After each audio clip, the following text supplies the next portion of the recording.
Salut à tous, c'est Hugo de la chaîne NSS. Aujourd'hui encore, on se retrouve pour parler d'une IA que je trouve hyper intéressante. Alors, ce que je vais vous présenter aujourd'hui, c'est quelque chose que vous avez probablement déjà vu ailleurs. Ça va être simplement la génération d'images à partir d'une description. On est d'accord, mais pour ma part, cette IA-là fait partie d'une des plus performantes que j'ai vues jusqu'aujourd'hui, et pourtant, croyez-moi, des intelligences artificielles qui génèrent des images, j'en ai vu passer. En arrivant sur le site, vous allez remarquer dans la catégorie outils que vous avez énormément de choses. Alors, on ne va pas parler de tout aujourd'hui, ce n'est absolument pas le but, mais vous allez venir sélectionner Stable Diffusion XL. C'est l'outil qui, aujourd'hui, va nous servir. À partir de là, comme vous vous en doutez, on va pouvoir venir marquer une description de ce que l'on veut, et comme vous le voyez dans la barre de texte, on a une phrase en français, ce qui bien évidemment signifie que l'IA comprend le français. Et à mon sens, c'est déjà un gros plus. Pour l'exemple, j'ai choisi la phrase suivante, un poisson globe sous l'eau entouré de crevettes, et en cliquant sur ce petit bouton, vous allez avoir différents filtres, où vous allez pouvoir choisir le style de votre image. Pour ma part, je vais prendre par exemple photographique. Vous allez pouvoir choisir le ratio de votre image. Là, pour le coup, c'est un carré avec un ratio de 1/1. Jusque-là, on n'y touche pas. Et juste à côté, vous avez le negative prompt, c'est-à-dire que vous allez pouvoir rentrer des mots qui vont indiquer à l'intelligence artificielle les éléments que vous ne voulez pas dans votre image. Pour le coup, ça je vais pas y toucher, je vais simplement appuyer sur générer. Comme vous le voyez, on a un petit temps de chargement qui est une file d'attente entre guillemets, puisque bien évidemment c'est la version gratuite que je vous montre aujourd'hui. Donc voyez ça comme une file d'attente de toutes les autres personnes qui sont en train d'utiliser l'IA en même temps que vous. Et comme vous le voyez juste en dessous, ça nous génère 4 visuels différents en rapport avec ce que l'on a demandé. Alors ce qui est assez drôle, c'est qu'il a compris globe en mode vraiment un globe en tant que bocal où vraiment il va se trouver dans une certaine bulle, même si là pour le coup la bulle est sous l'eau, et on retrouve pas vraiment les crevettes, même si je devine que les petites excroissances ici, c'est censé les représenter un petit peu. Mais là pour le coup on a quand même un résultat qui est plutôt pas mal, mais surtout au-delà de l'aspect de la description, parce que alors même si l'intelligence artificielle comprend le français, ce sera plus efficient en anglais, moi j'attire surtout votre attention sur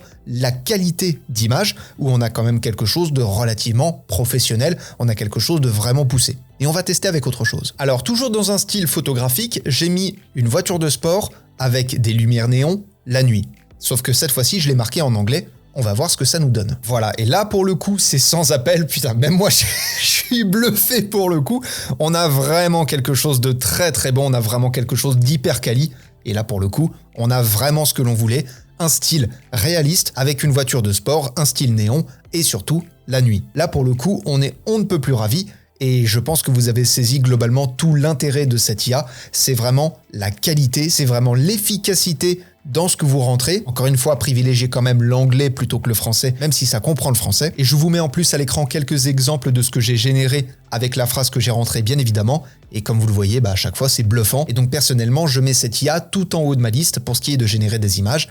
Et comme vous l'avez vu, il y a plein d'autres outils. Bien évidemment, le lien du site est dans la description de la vidéo. Et juste avant de conclure, vous sélectionnez une des images, par exemple celle-ci, et en haut vous avez le bouton éditer, et comme vous le voyez, vous allez pouvoir supprimer l'arrière-plan, nettoyer les imperfections, changer la luminosité, vous allez pouvoir gérer la lumière, vous allez pouvoir réimaginer, redesigner l'image en elle-même. Bref, vous allez pouvoir faire beaucoup de choses. Là, par exemple, j'ai choisi de modifier la luminosité. Et comme vous le voyez, quand je vais déplacer ma source de lumière, ça va directement modifier l'éclairage de la voiture. Ça va nous donner une teinte 3D différente. Et là, pour le coup, je vous laisse imaginer les possibilités. Encore une fois, si vous l'aviez pas compris, j'adore ce truc. Bref, ceci étant dit, apprenez, utilisez et progressez dans vos montages. Alors, même s'il y a une version gratuite, vous vous doutez bien que pour un logiciel aussi poussé, ça peut être pas mal de les soutenir en prenant un petit abonnement. Cette vidéo n'est pas sponsorisée par eux, mais s'ils passent par là, vous savez où me contacter si vous voulez bosser avec moi. Bref, vraiment, blague à part, cet outil est extraordinaire.